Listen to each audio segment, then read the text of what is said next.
माँ, कहाँ हो आप? देखिए हम आपके लिए क्या लेकर आए हैं। क्या बात है, आज मेरे दोनों बेटे काफी खुश लग रहे हैं।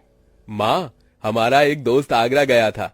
आपको आगरा के पेठे काफी पसंद है ना, इसलिए वो आपके लिए आगरा के मशहूर पेठे लेकर आया है। अरे जल्दी खाइए, बताइए कैसा है। साहिल की बात सुन मैनावती अपने दोनों बेटों को देखने लगती है। तभी अचानक जतिन और साहिल की आंखों में आंसू आ जाते हैं। माँ, हमें माफ कर देना, हम तो भूल ही गए थे कि। कोई बात नहीं बच्चों, गलती हो जाती है, इसमें तुम्हारा भी क्या कसूर है। अगर वो हादसा ना हुआ होता तो आज मुझे तुम दोनों को ऐसे उदास ना देखना पड़ता। खैर छोड़ो। इतना कहकर मैनावती पेठा खाने लगती है। इसके स्वाद का तो पता नहीं चल रहा है, लेकिन खुशबू तो इसकी वैसी ही है। माँ, एक दिन देखना, आप जरूर ठीक हो जाओगी। इतना कहकर मैनावती के दोनों बेटे उसके सामने रोने लगते हैं। 2 साल पहले मैनावती के गले में इन्फेक्शन हुआ था। इन्फेक्शन तो मेडिसिन से ठीक हो गया, लेकिन इन्फेक्शन की वजह से मैनावती अपने टेस्ट बड्स को खो चुकी थी। मैनावती चाहे जो भी कुछ खा ले, उसे किसी भी चीज का स्वाद नहीं आता था, जिसके चलते मैनावती हमेशा उदास रहती थी। ऐसे ही समय गुजरता है और मैनावती एक ही मंडप में अपने दोनों बेटों की शादी कर देती है और धूमधाम से अपनी दोनों बहुओं का गृह प्रवेश करती है। साहिल, जतिन बेटा, जाओ अपनी अपनी पत्नियों को अपने कमरे में ले जाओ, काफी थक गई होंगी। ऊपर से गर्मी भी है, मैं जल्दी से तुम लोगों के कमरों में ठंडा ठंडा शरबत भिजवाती हूँ। माँ जी, आप कहें तो मैं शरबत बना दूं? मैं बहुत अच्छा शरबत बनाती हूँ, आपको मेरे हाथ का शरबत बहुत पसंद आएगा। नहीं आलिया बहू, अभी तो तुम आई हो और अभी से ही रसोई में जाने की बात कर रही हो। फिर कभी बनाकर पिला देना शरबत। तुम लोग अपने अपने कमरे में जाओ, मैं शरबत भिजवाती हूँ। मैनावती अपनी छोटी बहू आलिया की बातों को टालते हुए उन्हें उनके कमरे में भेज देती है और ऐसे ही शादी का पहला दिन गुजर जाता है और आज दोनों देवरानी जेठानी की पहली रसोई की रस्म होती है। भाभी, मैं तो बहुत ज्यादा एक्साइटेड हूँ अपनी पहली रसोई की रस्म के लिए। मैंने तो लिस्ट बना रखी है कि हम लोग अपनी पहली रसोई में क्या क्या बनाएंगे। वो तो ठीक है, लेकिन मुझे नहीं लगता कि इतनी सुबह सुबह घर में कोई हैवी खाना खाता होगा। एक काम करते हैं, हम फिलहाल अपनी रसोई को छोड़कर सबके लिए चाय बना लेते हैं। दोनों देवरानी जेठानी मिलकर सबके लिए चाय बनाने लगती हैं। तभी अचानक शोभा शुगर पाउडर समझकर चाय में गलती से नमक डाल देती है और वही चाय ले जाकर सबको दे देती है। माँ जी, ये लीजिए, अपनी बहुओं के हाथ की चाय पीजिए। शोभा अपनी दोनों बहू की हाथ की बनाई हुई चाय पीती है। चाय में नमक था, लेकिन अपने टेस्ट बड्स की वजह से मैनावती को चाय में कोई स्वाद ही नहीं आता। अरे वाह बहू, तुमने बहुत बढ़िया चाय बनाई है। मैनावती के कहने पर जैसे ही जतिन साहिल चाय का पहला सिप लेते हैं तो उसे फौरन थूक देते हैं। अरे चाय बनाई है ये? अरे ये तो नमक का पानी लगता है। तुम लोगों ने चाय में चीनी की जगह नमक डाल दिया क्या? जतिन के कहने पर शोभा जैसे ही चाय पीती है तो उसे भी वो चाय कड़वी लगती है। सॉरी, वो सॉल्ट और शुगर पाउडर साथ में रखे तो इसलिए हमने गलती से चाय में चीनी की जगह नमक डाल दिया। लेकिन माँ जी, आपने चाय कैसे पी ली? क्या आपको चाय कड़वी नहीं लगी? शोभा के पूछने पर सभी लोग चुप हो जाते हैं, जिसके बाद साहिल शोभा और आलिया को अपनी माँ के टेस्ट बड्स के बारे में सारी बात बताता है, जिसे सुन दोनों बहू को अपनी सास के लिए काफी बुरा लगता है और वो उदास हो जाती हैं। तुम क्यों उदास हो रही हो? इसमें भला तुम्हारी क्या गलती? और वैसे अच्छा ही है, अब इतनी गर्मी में तुम्हें अपनी पहली रसोई का खाना बनाना नहीं पड़ेगा। चलो अब तुम जाकर आराम कर लो, मैं भी मंदिर से हो आती हूँ। दोनों देवरानी जेठानी चाहते हुए भी अपनी सास के लिए कुछ नहीं कर पाती और ऐसे ही कुछ दिन गुजर जाते हैं। एक दिन शोभा और आलिया किचन में जाती हैं तो देखती हैं कि कैसे उनके घर की नौकरानी उनकी सास के खाने में कोई भी मिर्च मसाले नहीं डाल रही है।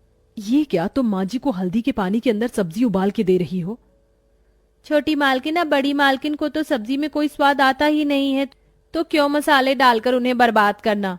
एक बात कान खोलकर सुन लो, जैसा खाना हम लोगों के लिए बनता है वैसा ही माँ जी के लिए भी बनेगा, समझी? अपना दिमाग चलाने की कोई जरूरत नहीं है। अपने घर की नौकरानी की हरकत देख शोभा और आलिया काफी परेशान हो जाती हैं। वो इसके बारे में इंटरनेट पर भी सर्च करती हैं, लेकिन वहां पर भी उनको इसका कोई इलाज नहीं मिलता। शोभा, आलिया बहू, तुम दोनों को ससुराल में आए हुए कितने दिन हो गए, लेकिन तुम दोनों अभी तक अपने पगफेरे की रस्म के लिए गई नहीं। मैंने जतिन और साहिल को बोल दिया है, कल वो तुम्हें ले जाएंगे। दोनों देवरानी जेठानी अपना सामान पैक करती हैं और अपने अपने मायके निकल जाती हैं। मायके जाने के बाद भी दोनों ही बहुएं अपनी सास के लिए काफी परेशान होती हैं। शोभा को इतना परेशान देख उसकी माँ ममता उसकी परेशानी का कारण पूछती है, जिसके चलते शोभा अपनी माँ को सारी बात बताती है।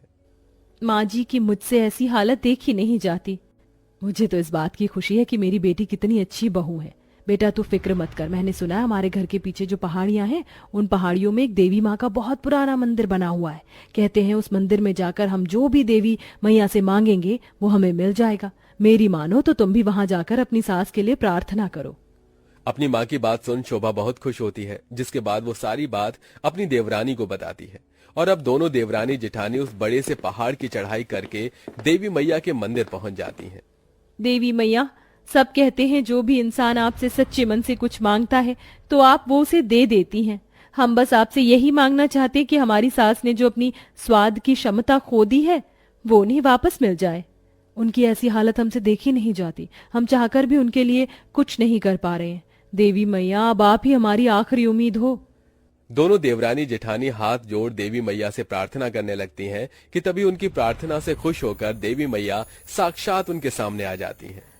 आज तक जो भी मेरे पास आया है सबने सिर्फ अपने लिए ही मांगा है, लेकिन तुम दोनों पहली हो जो अपने लिए कुछ ना मांग कर अपनी सास के लिए मांग रही हो। मैं तुमसे बहुत प्रसन्न हुई। देवी मैया के इतना कहते ही उनके हाथ से सुनहरी रोशनी निकलती है, जो दोनों देवरानी जेठानी के हाथों पर जाती है। अब से तुम दोनों जो भी खाना बनाओगी वो जादुई खाना होगा और उसे जैसे ही तुम्हारी सास खाएंगी तो उसे स्वाद का अनुभव होने लगेगा। देवी मैया, आपका बहुत बहुत शुक्रिया। देवी मैया, दोनों देवरानी जेठानी देवी मैया को शुक्रिया अदा करके अपना अपना सामान लेकर सीधा अपने ससुराल आ जाती हैं और आते ही सास का आशीर्वाद लेकर अब इतने दिनों बाद अपनी पहली रसोई की तैयारी करती हैं। अब ये हम देवरानी जेठानी की कोई साधारण रसोई नहीं बल्कि जादुई पहली रसोई होगी। दोनों देवरानी जेठानी मिलकर मलाई कोफ्ता, पनीर टिक्का, छोले भटूरे, पुलाव, बिरयानी, टिक्की और भी अलग अलग तरह के पकवान बनाती हैं और सभी को परोसती हैं। अरे बहू, तुमने इतना सारा खाना क्यों बनाया है? माँ जी, क्योंकि ये हम देवरानी जेठानी की पहली रसोई का खाना है। लेकिन बहू, मैंने तो तुम्हें पहली रसोई के लिए मना कर दिया था ना। तुम तो जानती हो कि मुझे किसी भी चीज का स्वाद नहीं आता।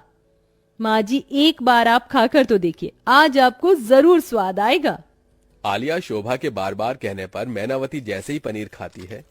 ये क्या बहू, ये मुझे अचानक पनीर का स्वाद कैसे आ रहा है? एक काम करती हूँ, खीर खाती हूँ। ये क्या, मुझे तो अब खीर का स्वाद भी आ रहा है। डाइनिंग टेबल पर जो भी रखा हुआ था मैनावती उन सब को चखती है और अब मैनावती को उन सब का स्वाद आने लगता है। ये सब कैसे हुआ? आज तक इतनी दवाइयाँ खाई तो मैं ठीक नहीं हो पाई, लेकिन आज ये सब अचानक। मैनावती के पूछने पर शोभा और आलिया उसे सारी बात बताती हैं, जिसे सुनकर मैनावती बहुत खुश होती है। माँ जी, ये हम देवरानी जेठानी की जादुई पहली रसोई है। तो बताइए, आपको हमारी जादुई पहली रसोई का खाना कैसा लगा? बहुत अच्छा बहू। इन 2 सालों को मैंने तो खाना सिर्फ अपना पेट भरने के लिए खाया है, लेकिन आज मैं जी भर कर खाना खाऊंगी। अब मैनावती धीरे धीरे सभी खाने को खाने लगती है। 2 सालों के बाद खाने का इतना स्वाद पाकर मैनावती पूरा खाना खा जाती है, जिसे देख उसकी दोनों बहुएं बहुत खुश होती हैं और अब दोनों देवरानी जेठानी मिलकर शाम को भी मैनावती के मनपसंद पकवान बनाती हैं। आहा, मटर मशरूम की सब्जी को मैं कितना याद कर रही थी। ऐसा लग रहा है 2 साल नहीं बल्कि कितनी सदियों के बाद ये सब्जी खा रही हूँ। और ये पनीर वाले पराठे, बहू तुम दोनों का बहुत बहुत शुक्रिया। अगर तुम ना होती तो मैं तो कभी भी खाने का स्वाद नहीं ले पाती। अपनी सास को खुश देख दोनों बहुएं बहुत खुश होती हैं और अब हर रोज देवरानी जेठानी मिलकर अपनी सास का मनपसंद खाना बनाती हैं।